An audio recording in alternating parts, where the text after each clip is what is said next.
IT company में manager Kartik ने 2 करोड़ रुपए का टर्म इंश्योरेंस प्लान ले रखा था। एक दिन ऑफिस से घर जाते समय उनकी गाड़ी का बस से एक्सीडेंट हो गया। इस हादसे में कार्तिक की किसी तरह जान तो बच गई, लेकिन स्थायी रूप से विकलांग हो गए। अब उनकी जॉब नहीं रही, ऊपर से इलाज का खर्च बढ़ गया। इस दौरान टर्म प्लान किसी काम नहीं आया। बीमा का सुरक्षा कवर बढ़ाने के लिए टर्म प्लान के साथ पर्सनल एक्सीडेंट इंश्योरेंस भी जरूरी है। टैक्स एवं इन्वेस्टमेंट एक्सपर्ट बलवंत जैन कहते हैं कि अगर आप टर्म प्लान खरीदने की प्लानिंग कर रहे हैं तो इसके साथ राइडर के रूप में एक्सीडेंट इंश्योरेंस ले सकते हैं। जिन लोगों ने पहले से ही टर्म प्लान ले रखा है उन्हें अलग से ये बीमा जरूर लेना चाहिए। एक्सीडेंट बीमा मुख्य रूप से आकस्मिक चोटों के लिए मुआवजे को कवर करता है। अगर पॉलिसी धारक की दुर्घटना में मृत्यु हो जाती है तो मृतक के परिवार को बीमा का भुगतान किया जाता है। अगर वह स्थायी रूप से अक्षम हो जाता है तो बीमा कंपनी बीमा राशि का तय फीसद भुगतान करेगी। ये राशि शरीर के अंगों को हुए नुकसान के आधार पर तय किया जाता है।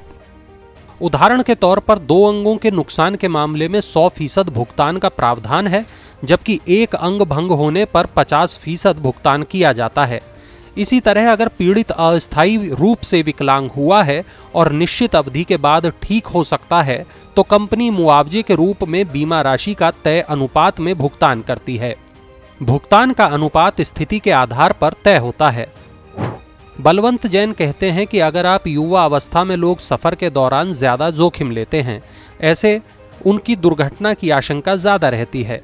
अगर आप महानगर में रहते हैं तो ये आशंका और भी ज्यादा बढ़ जाती है। ऐसी नौकरियों में काम करने वाले लोगों को जहां दुर्घटना की आशंका अधिक है, उन्हें ये कवर जरूर लेना चाहिए। मौजूदा स्थिति में सालाना आय का 15 गुना कवर होना चाहिए।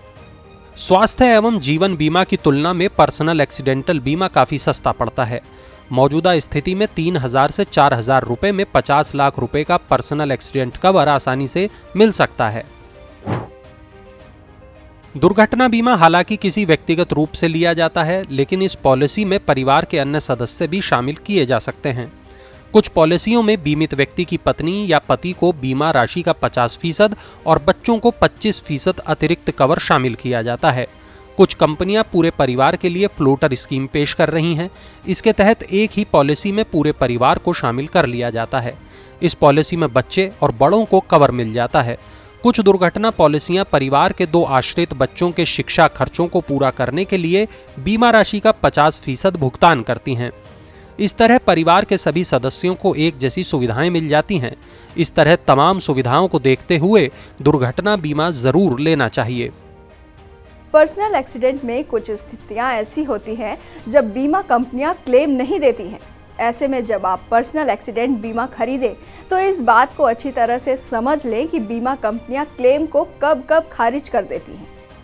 नियमों के तहत पर्सनल एक्सीडेंट बीमा में आत्महत्या, प्राकृतिक मृत्यु, पहले से मौजूद विकलांगता और शराब या ड्रग्स के सेवन से मौत के मामले में क्लेम का भुगतान नहीं करती। अगर आपने कोई कानून तोड़ा है तब भी क्लेम खारिज कर दिया जाएगा।